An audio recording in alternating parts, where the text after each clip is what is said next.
वंदे मातरम। इस पुस्तक में आज हम पढ़ेंगे। उन्होंने कहा, चलो तुम्हारी किस्मत ही खुल गई। इस विषय पर ब्रह्मा कुमारी माता प्रीतम कौर अपना अलौकिक अनुभव सुना रही है। तो चलिए आज हम इसे पढ़ते हैं। घर वापस आने के बाद मैंने अड़ोस पड़ोस वालों को बताया कि ब्रह्मा कुमारियों का बाबा बहुत अच्छा है। तो वे कहने लगे, तुमको भी उनका जादू लग गया है। फिर भी मैंने उनसे कहा कि कुछ भी हो, मुझे बहुत अच्छा लगा और बहुत अच्छे अनुभव हुए। रात को युगल से बोली, मुझे कल जल्दी सेंटर पर लेकर चलना, मुझे बाबा से मिलना है। उस समय हमारे 3 छोटे छोटे बच्चे थे। घर में उनकी देखभाल करने वाला कोई नहीं था, इसीलिए मैं क्लास में उनको लेकर ही जाती थी।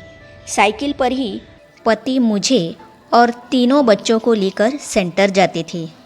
सेंटर पर गई तो बाबा मुरली सुना रहे थे। छोटी बच्ची बहुत शोर करने लगी तो मैं उसको लेकर दरवाजे के बाहर खड़ी होकर बाबा की मुरली सुनने लगी। बाबा का ध्यान मेरी ओर था। बाबा बीच बीच में मुझे देख रहे थे। मुरली पूरी करके बाबा कमरे में चले गए। मैं बच्ची को एक बहन को पकड़ाकर बाबा के पास गई। बाबा अंदर बैठे थे। मैं दरवाजे के पास खड़ी रही। मन में कहा, हे भगवान, अगर तू सच्चा है, इस तन में आया है, तो तू मुझे अपना बना ले। मैं बहुत भटकी हुई हूँ तेरे लिए। अगर तू सच में आया है तो मुझे इस भटकन से छुड़ा दे। बस इतना ही मैंने सोचा था और आगे क्या हुआ मुझे पता नहीं। जब होश आया तो देखती हूँ कि मैं बाबा की गोद में हूँ। मुझे ऐसा लग रहा था कि बाबा की गोद में एक छोटी सी बच्ची की तरह बैठी हूँ, जैसे अपनी माँ या बाप से बिछड़ी हुई बच्ची उनकी गोद पाकर बहुत खुश होती है। वैसी ही मेरी स्थिति थी। थोड़े समय के बाद मैं ध्यान में चली गई। ध्यान में देख रही हूँ कि मैं कृष्ण के साथ खेल पाल कर रही हूँ, बगीचे आदि देख रही हूँ। फिर बाबा मुझे, आओ बच्ची, नीचे आओ। बच्चे को अर्थात सूबेदार साहब को ड्यूटी पर जाने के लिए देर हो रही है, ऐसे कहकर मुझे नीचे ले आए।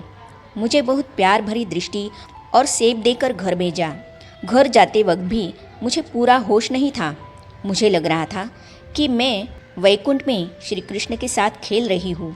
घर पहुँचने के बाद युगल ने पूछा कि तुमने क्या देखा। मैंने सब बता दिया। उन्होंने कहा, चलो तुम्हारी किस्मत ही खुल गई। अगले दिन फिर मैं पति से कहने लगी कि जल्दी चलो सेंटर पर। रात दिन मुझे लगन लग गई कि सेंटर पर जाना है, बाबा से मिलना है। लोग कहने लगे कि यह पागल हो गई है।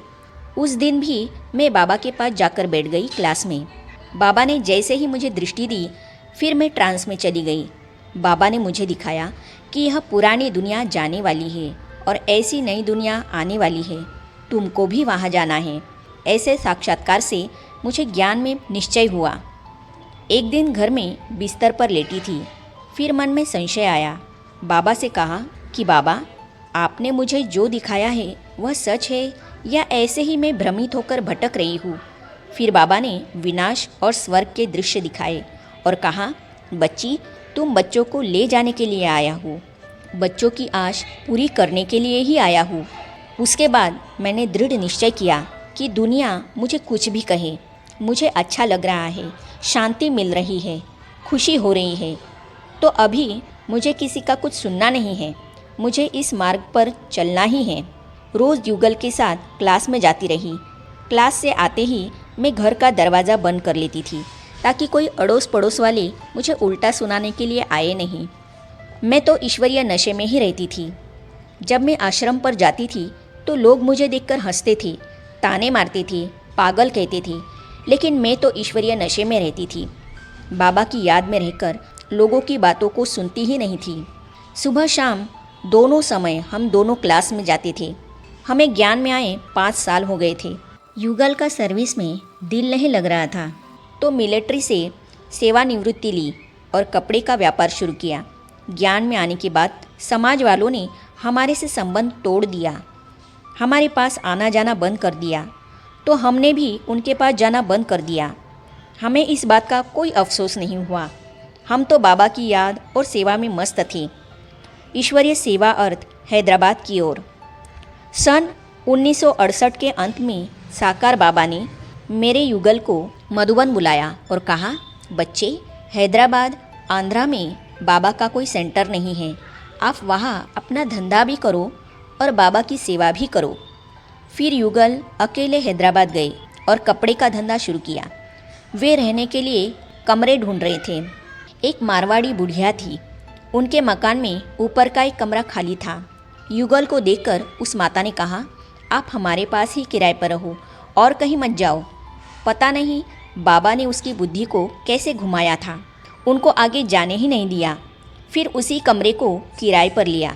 जब मेरे युगल कमरे में बैठकर योग करते थे तो उस माता को रोशनी ही रोशनी दिखाई पड़ती थी और उसको अनुभव होता था कि ऊपर के कमरे से उसके कमरे में रोशनी आ रही है। रात में उसको भगवान के सपने आने लगे, साक्षात्कार होने लगे। इससे उसको विश्वास हो गया कि यह सामान्य मनुष्य नहीं है, इसमें कोई अलौकिक शक्ति है। यह सब बाबा की ही कमाल थी, क्योंकि बाबा को वहाँ सेवा करानी थी, वहाँ के बच्चों को जगाना था।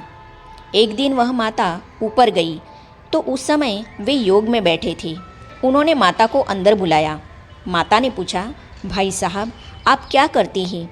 मुझे आपका ध्यान बहुत अच्छा लगता है, मुझे भी सिखा सकते हैं? तब भाई साहब ने कहा, तुम और कुछ माताओं को लेकर आओ, सबको मैं सिखा दूंगा।